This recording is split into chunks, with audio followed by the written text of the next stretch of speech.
প্রত্যেক দিন এই 10টার সময় গোপাল সোনাকে টিফিনে কী দেওয়া যায় সেটা ভেবেই পাই না।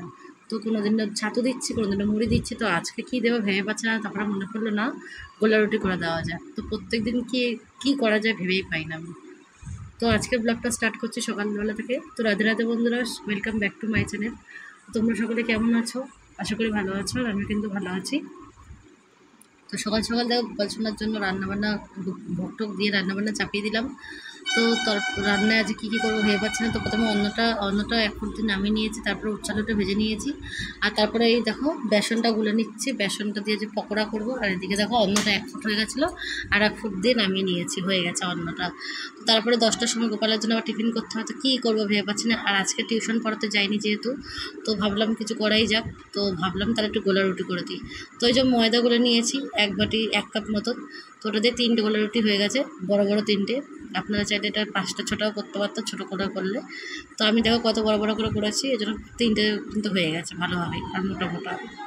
তো প্রত্যেক দিন এই সমস্যাটা হচ্ছে, এই সারাদিন তো ঠিক আছে রান্নাবান্না যা হোক কিছু হয়ে যাচ্ছে, এই 10টার সময় টিফিনটা আমি কী দেবো ভেবেই পাই না। তো আমার মনে পড়লো তো আজকে গোলা রুটি করে দিই, তো গোলা রুটি করে দিলাম।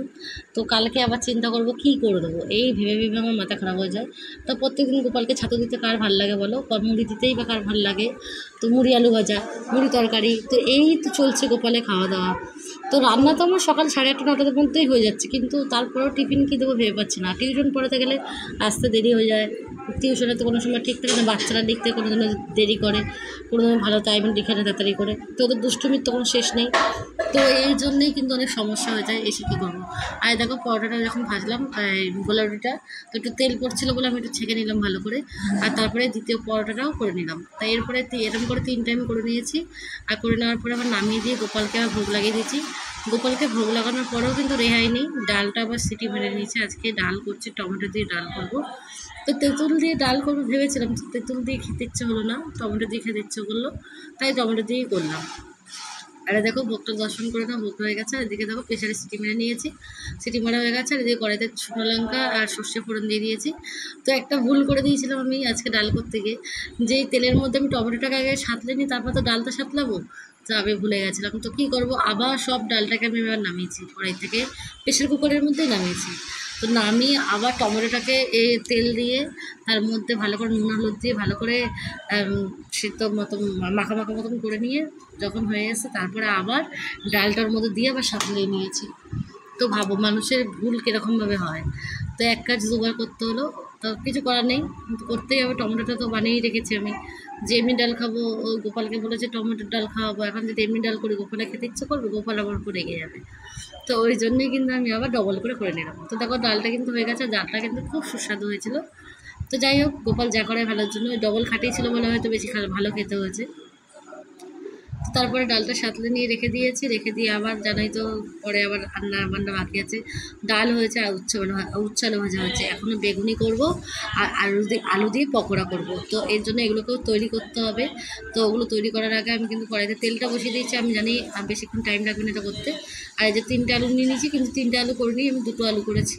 আর এরকমভাবে ঘষে নিয়েছি, ঘষে নিয়ে আমি জল দিয়ে ভালো করে ধুয়ে নিয়েছি। তারপরে আমি কিন্তু তার মধ্যেই কিন্তু কড়াইয়ের মধ্যে বেগুনিটা ভাজা বসিয়ে দিয়েছি। তার মধ্যে আমি আলুটাকে ভালো করে চিপে ভালো করে ধুয়ে শুকনো করে নিয়ে, তার মধ্যে নুন হলুদ বেসন গুঁড়ো এইসব যা যা দিয়েছি তোমরা দেখতেই পাবে, কাঁচা লঙ্কা কুচি, ধনের গুঁড়ো দিইনি, জিরার গুঁড়ো এসব দিয়ে, শুকনো লঙ্কার গুঁড়ো দিয়ে আমি ভালো করে মেখে টেকে নিয়েছি। আর একটু সামান্য পরিমাণ চিনিও দিয়েছিলাম। তো দিয়ে আর সামান্য বেসন দিয়ে রেখেছিলাম, এই জন্য যাতে ডোটা তৈরি হয় গোল গোল। আবার এদিকে বেসনও কিন্তু গোলা আছে, আর এটা বেসন দিয়ে হালকা করে মেখে নিয়েছি। মেখে নিয়ে হাতে গোল গোল করে আমি কিন্তু বেসনের মধ্যে চুপিয়ে তারপর ভেজেছি। হ্যাঁ, তোমরা কিন্তু ভালো করে ভাজবে, নাহলে কিন্তু এই যে বেসন দিয়ে যেটা মাখলাম, ঠিকঠাক যদি হাতে ডো না করতে পারো টাইট করে, তাহলে কিন্তু বেসনের মধ্যে দিলে কিন্তু খুলে যাবে। তো দেখো আমি দিয়েছি, বেসনের মধ্যে দিয়ে কিন্তু আমি পাল্টে নিয়েছি। আর দেখো হাতের মধ্যে দেখো পুরো গোটা রয়েছে। তো এটা ঠিকঠাক করে করলে অবশ্যই ভালো হবে, আর আমার যেরকম হয়েছে এরকমই হবে খেতে। তো আলুর পকোড়াটা কিন্তু খুব ভালো হয়েছিল, খুবই ভালো লেগেছিলো। যেহেতু কাঁচা লঙ্কা কুচি দিয়েছিলাম, আবার শুকনো লঙ্কার গুঁড়ো দিয়েছিলাম হালকা। তো ঝাল ঝাল জিনিস খেতে আমার কিন্তু খুব ভালোই লাগে। তো তোমাদের যদি ঝাল না ভালো লাগে তাহলে ঝাল ছাড়াই করবে, খুব ভালো হবে খেতে। আর একদম দেখো চপের মতন দেখতে লাগছে না, তো খুবই ভালো হয়েছে।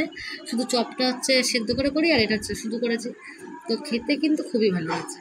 তো এই ভোজ আমার হয়ে গেল। তারপরে কিন্তু আমি আবার গোপাল সোনাকে ভোগ লাগাবো।